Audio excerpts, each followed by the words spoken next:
What's up, everybody? Matt Gajewski here. Back again talking college football. It is week 12 somehow.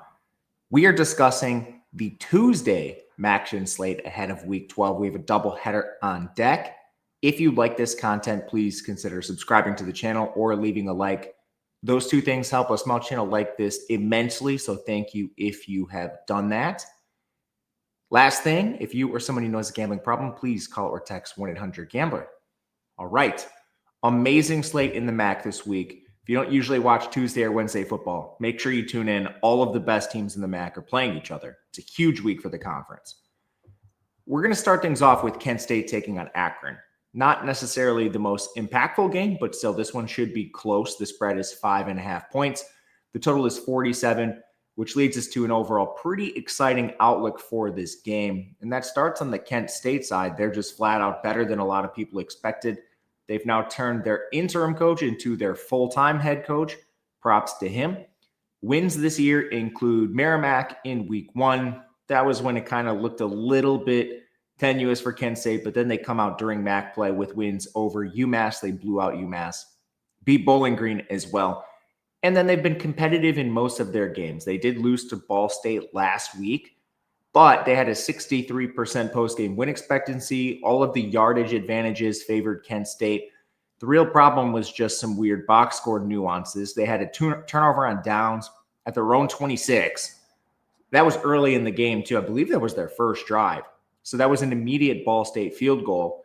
Kent State also missed a field goal, and not a very long one. This was just a 40-yarder. And then they had turnover on down at the Ball State 19. They threw a midfield interception. And all of that was how Ball State ended up getting a victory in this game. Props to the aggressiveness, but I'm not sure about going for it on your own 26 very early in the game. But anyway, Akron been a little better than expected as well. It's not all been great. This team did lose to Wyoming and got shut out 10-0 in week 1. But they've come a pretty long way since then. They have a win over Central Michigan, which is a good quality win for them. And they also beat Buffalo. Now, both of those games were tighter than you'd probably like, maybe for the opponent. Akron came out with a 39% post-game win expectancy, but they were able to get the job done. Honestly, that was a turnover game. Buffalo had 5 of them. Now, Akron had 3 themselves, but you still win the turnover battle, and you're able to get a victory there. Last time we saw Akron, they were absolutely demolishing UMass. I don't want to read too much into that. UMass is the worst team in the entire country. 4 injuries in this game. Angelo Stockstill for Kent State. He's one of their better defensive backs, so that is a big one. For Akron, they've had a few players out for a bit. Miles Walker and Jake Newell, receiver and tight end, didn't play in their last game. Defensive backs Alex Branch and Justin Anderson have been injured too, but they run a pretty nasty rotation on that back end. Let's start with Kent State. Drew DeShields has taken over quarterback for them. I think he's done a relatively good job. He's sort of a limited signal caller, but it is Kent State. His completion percentage is 55.5%, 7.8 yards per attempt, 11 big-time throws, 6 turnover-worthy plays. He's only taken 9 sacks on a 40% pressure rate, which is commendable. That is solid evasiveness for Drew DeShields. I don't know if it persists throughout the year. That's just a lot of pressure to be overcoming week in and week out. And then it's probably not going to get better. Maybe this is just wishful thinking. Kent State's offensive line is dead last in pass blocking, 136th, and they're 134th in run blocking, so bottom 3. They've benched multiple offensive linemen already this year. Tyler Meadows has been benched, Ashton Rivera, Matt Pajust. Tyler Meadows grades out as maybe the worst tackle in the entire country. So you bring in like a Junior Diallo in his place. That's been an upgrade, even though Junior Diallo is still well below average. You go from like worst possible option at tackle to, I don't know, a bottom 10 or 20 option. Still an upgrade, but how good is this unit? What is their ceiling? I think you're probably looking at like a bottom 10 unit regardless. But fortunately, they do have some good skill players, and that starts with Drew DeShields and his ability to evade pressure with this unit. But it hasn't really helped the run game. Gavin Garcia's at 3.8 yards per carry. Jordan Newman's at 3.4. It's an inefficient committee, which is driven by the poor offensive line. They do have a somewhat decent receiving room. I've been impressed with Cale Wolford, and he has 406 yards. Part of that is when Drew DeShields can buy time in the pocket, it allows these receivers to operate. None of that comes via an offensive line that's any good or them individually winning. A lot of it is just on the shoulders of DeShields. And now you're facing Akron's defense, who has been very surprising this year. They're 64th. Who would have thought Akron 64th in total defense? And they don't really have a weakness. Now, I'm not sure they have a strength. They're 69th in run defense, 76th in pass rush, 62nd in coverage. And a couple teams have had success here.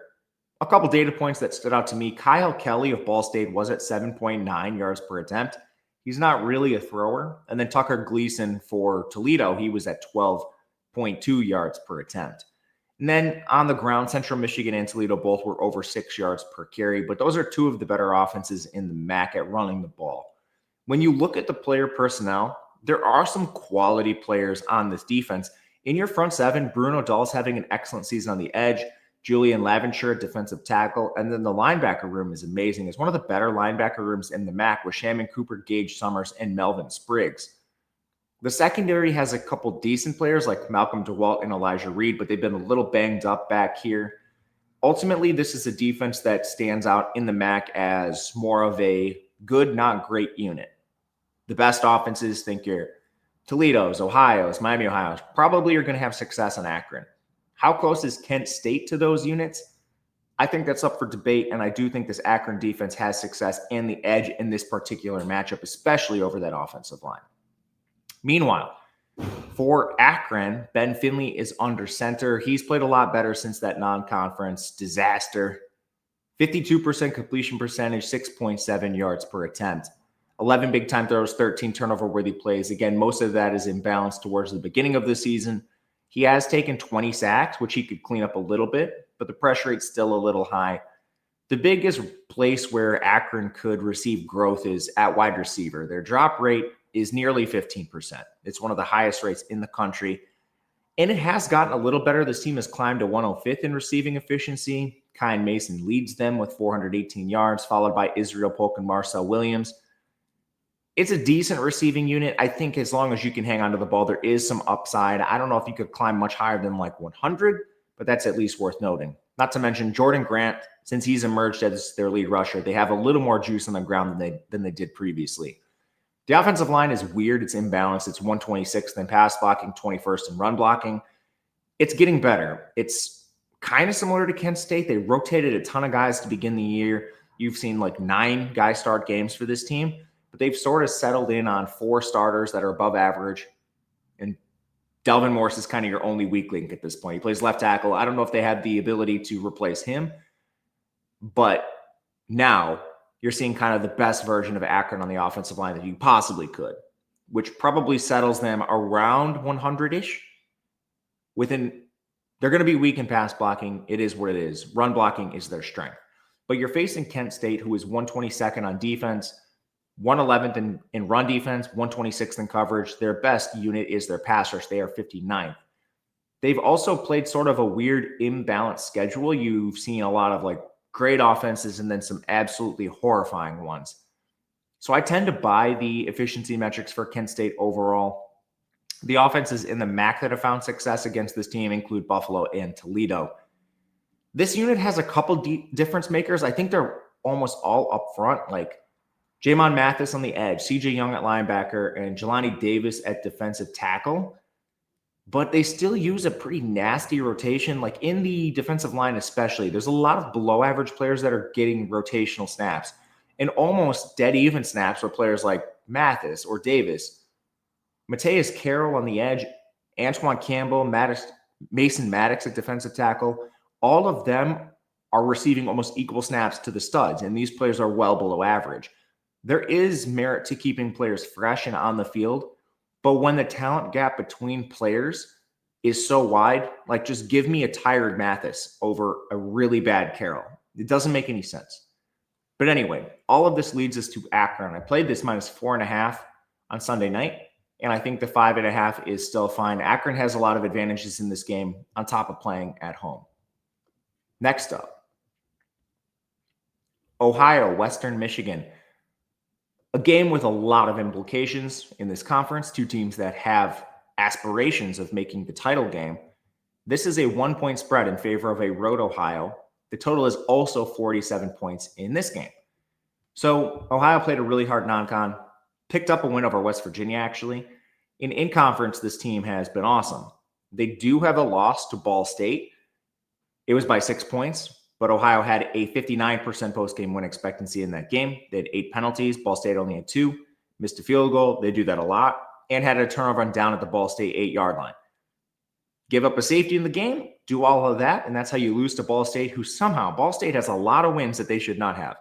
However, beat Northern Illinois, beat Eastern Michigan, and they did pick up their marquee win last week against Miami, Ohio. Took some late game heroics, but at the end of the day, they did have an 84% post-game win expectancy. And you guys probably watched the game. It was on a Tuesday night, I believe, maybe Wednesday. I can't remember the exact day, but yeah, people saw like the last drive. It was 75 yards. It was kept intact by a face mask. Ohio still had a lot of advantages in the game, so I'm not really worried about the outcome there. Ohio's a good team. Meanwhile, Western Michigan also played a very difficult non-conference, but the key thing in their non-conference, they played North Texas, who is kind of in the driver's seat of the American right now, to a 3-point game. Awesome showing for Western Michigan against another G5 opponent. They lost to Michigan State and Toledo outside of that. In conference, this team has looked awesome for the most part. They beat Central Michigan the last time we saw them. They are coming off a bye. Against Central Michigan, they won 24-21, had a 75% post-game win expectancy. Really nothing to be seen there. Central Michigan's running this weird offense, run heavy, so you saw Western Michigan embrace that. They barely played any nickel in the game. The only weird result in this conference, they did lose to Miami, Ohio. So you can play the transitive property. I won't do that, but they did lose 26-17.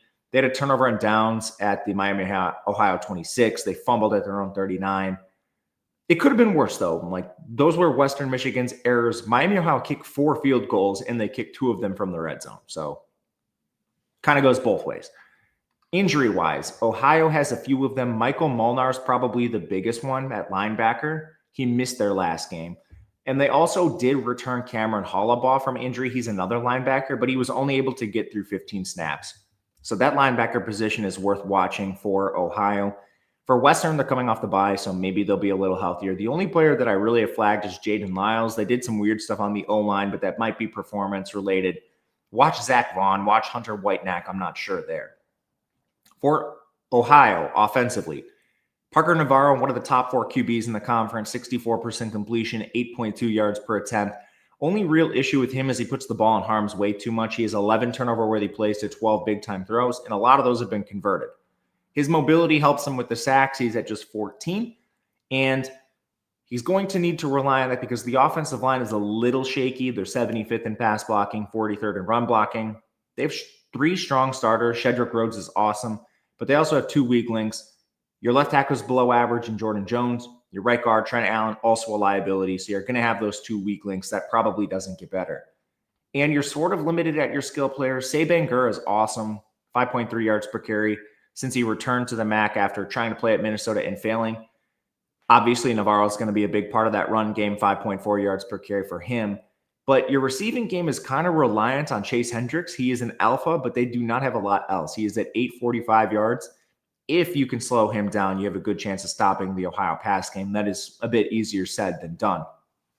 Now, Western Michigan on defense comes in 86th overall. They are 116th in coverage. That is their weakest link. They did allow 15.4 yards per attempt to Central Michigan, but Central Michigan's barely throwing the ball right now. They're almost operating as an option offense where they can lull you to sleep, get some production over the top. But at the same time, it wasn't just Central Michigan. DeQuan Finn for Miami, Ohio was at 8.7 yards per attempt. Rhode Island was at 9.4, which is not a good data point. They've been a little better against the run. Only North Texas has been above 4.5 yards per carry, and that makes sense when you look at the players. Nadame Tucker is the best player on the defense. He comes off the edge. You have excellent linebackers in James Camden and Sefe Siapaya. Secondary is the big issue. Your only good player back there is really Tate Halleck, so you need to be able to throw the ball over the top. Ohio certainly can do that. I think they prefer to run on teams. 97th in pass rate would indicate that, but this team is far from being a liability through the air. So that is a slight worry for me with Western Michigan. However, Western Michigan has played excellent football of late, And you have to remember, Brock Lowry's the quarterback. They tried to play two quarterbacks to begin the year. And I forget the player they used initially. He was so bad. Eventually, they just had to turn to Lowry full time. Previous guy was this JUCO player that was just an absolute liability out there. But Lowry comes in with a 64.5% completion percentage, 6.8 yards per attempt, 6 big-time throws, only 1 turnover-worthy play, 14 sacks. You don't get negative plays with Lowry. And he is a good runner himself. He leads this team in rushing. It's funny, both quarterbacks are very important in the run game for both teams. The run game for Western Michigan's been a little weird. Jalen Buckley's been injured, but he's also at 3.6 yards per carry. I'm not going to lie, I just flat out expected this to be better. And then the receiving game, bringing in the transfers they did, you have like Balin Brooks, Christian Leary came in from Georgia Tech, Talik Williams, who leads the team in receiving. This unit should probably be a little better. Williams leads the team with 403 yards. It's probably just not enough. They're 81st in receiving efficiency. I thought both of these numbers would be better. And the offensive line, 103rd in pass blocking, 99th in run blocking. Hunter Whitenack and Zach Vaughn did not play the whole game last time we saw Western Michigan out there. Raheem Anderson's your best player on the offensive line. It's a good unit. It's not great as far as the MAC goes. Obviously, in the grand scheme of college football, the entire landscape, they're going to be below average. But for a MAC team, this is a slightly, probably right on average unit. I'm a little worried about like Whitenack and Vaughn, but you had the bye in between, so watch them. It'll remain to be seen. Fortunately, they're playing an Ohio defense that has been pretty bad this year. They're 105th, 120th in run defense. Definitely imbalanced. Their coverage unit is 64th. They have a strength there. And part of this is affected by a tough non-con. But you look at the MAC, first of all, there's a couple teams that are just inept throwing the ball. When you isolate for teams that actually have a decent quarterback, like DeQuan Finn was at 7.8 yards per attempt. Noah Kim of Eastern Michigan was at 8.6. A couple teams did run on Ohio, NIU and Bowling Green, both about 5 yards per carry. Also, Gardner Webb annihilated this defense. The biggest concern is their front. It's very weak. The defensive line is weak. And then the linebacker unit, they've been able to clean some stuff up. Like Charlie Christopher, Michael Molnar have been good. But Molnar's hurt. Hollabaw's been hurt. It's really hard to say whether they'll play. I don't know. I would guess they're probably up for this game, but like Molnar didn't play in a very important game last week. If they're down any of their linebackers, this front seven is a major concern. On the back end, Jalen Thompson is elite, but even the defensive backs have some weaknesses. Like Michael Mack is a potential liability that you could exploit. Ultimately, we have this flipped. Western Michigan should be as the slight favorite according to the math on our side. No real qualms with that. Western Michigan has defensive advantages. Ohio has some offensive advantages. So this should be close to a pick 'em either way. But Western Michigan playing at home, coming off the bye, should be the healthier team with 2 weeks to prepare for this Ohio team. So that is where we land. It's currently 1. We played a plus 1.5. Nothing too shocking on that end. But that'll do it for us. If you have requests for later in the week, please let me know. We'll take them as we basically do a Friday request show. Otherwise, thank you for watching. We'll be back again soon. But until then, good luck. We will see you later.